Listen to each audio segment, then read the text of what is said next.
श्रीनरसिंहकवचस्तोत्रम्।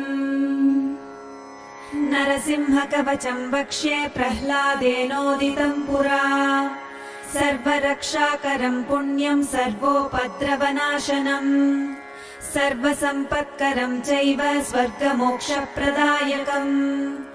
ध्यात्वा नृसिंहं देवेशं हेमसिंहासनस्थितम्।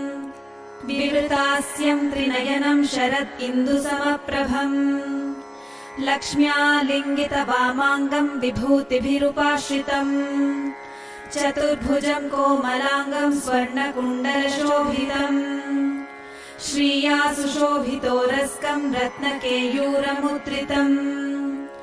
तप्तकाञ्चन सङ्काशं पीतनिर्मलवाससम्। इन्द्रादिसुरमौलिष्ठः स्फुरन्माणिक्यदीप्तिभिः। विराजितपदद्वन्द्वं शङ्खचक्रादिहेतिभिः। गरुत्मता च विनयात् स्तूयमानं मुदान्वितम्।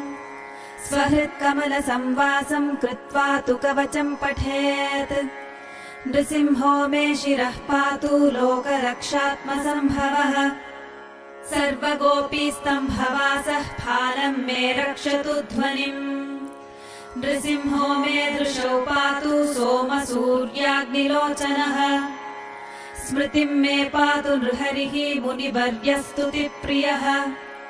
नासां मे सिंहनासस्तु मुखं लक्ष्मीमुखप्रियः। सर्वविद्याधिपः पातु नृसिंहो रसनां मम। वक्त्रं पात्व इन्दुवदनः सदा प्रह्लादवन्दितः। नृसिंहः पातु मे कण्ठं स्कन्धौ भूभरणान्तकृत्। दिव्यास्त्रशोभितभुजो नृसिंहः पातु मे भुजौ। करौ मे देववरदो नृसिंहः पातु सर्वतः। हृदयं योगिसाध्यश्च निवासं पातु मे हरिः।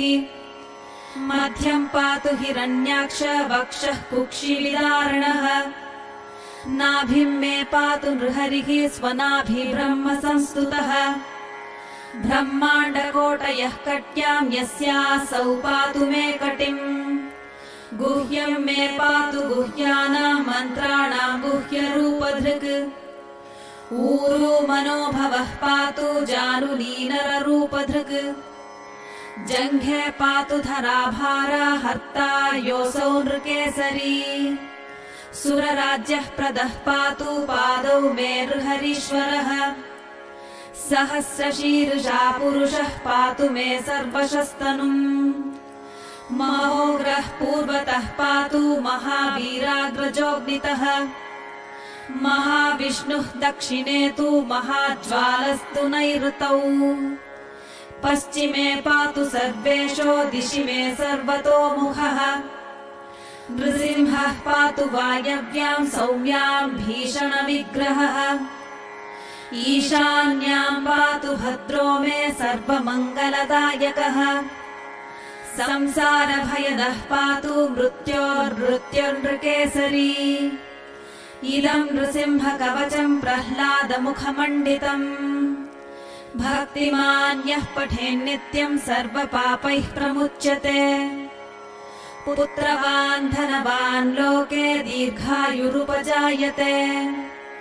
यं यं कामयते कामं तं तं प्राप्नोत्यसंशयम्। सर्वत्र जयमाप्नोति सर्वत्र विजयी भवेत्। भूम्यन्तरिक्ष दिव्यानां ग्रहाणां विनिवारणम्। वृश्चिकोरगसम्भूता विशापहरणं परम्। ब्रह्मराक्षसयक्षाणां दूरोत्सारणकारणम्। भूर्जे वा तालपत्रे वा कवचं लिखितं शुभम्। करमूले धृतं येन सिद्ध्येयुः कर्मसिद्धयः। देवासुरमनुष्येषु स्वं स्वं एव जयं लभेत्। एकसन्ध्यं त्रिसन्ध्यं वा यः पठेन्नियतो नरः। सर्वमङ्गलमाङ्गल्यं भुक्तिं मुक्तिं च विन्दति। 32 सहस्राणि पठेत् शुद्धात्मभिर्नृभिः।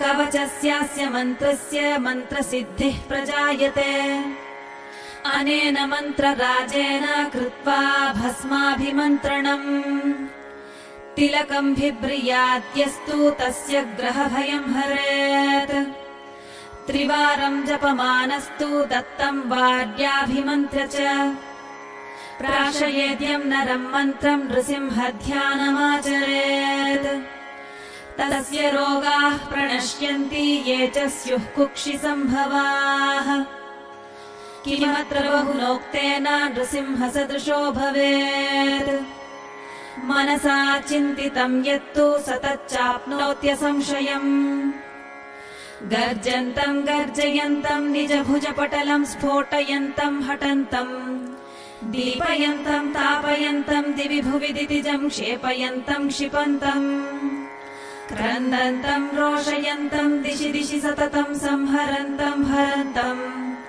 वीक्षन्तम् घूर्णयन्तम् करनिकरशतैः दिव्यसिंहम् नमामि इति श्रीब्रह्माण्डपुराणे प्रह्लादोक्तम् श्रीनृसिंहकवचम् सम्पूर्णम्।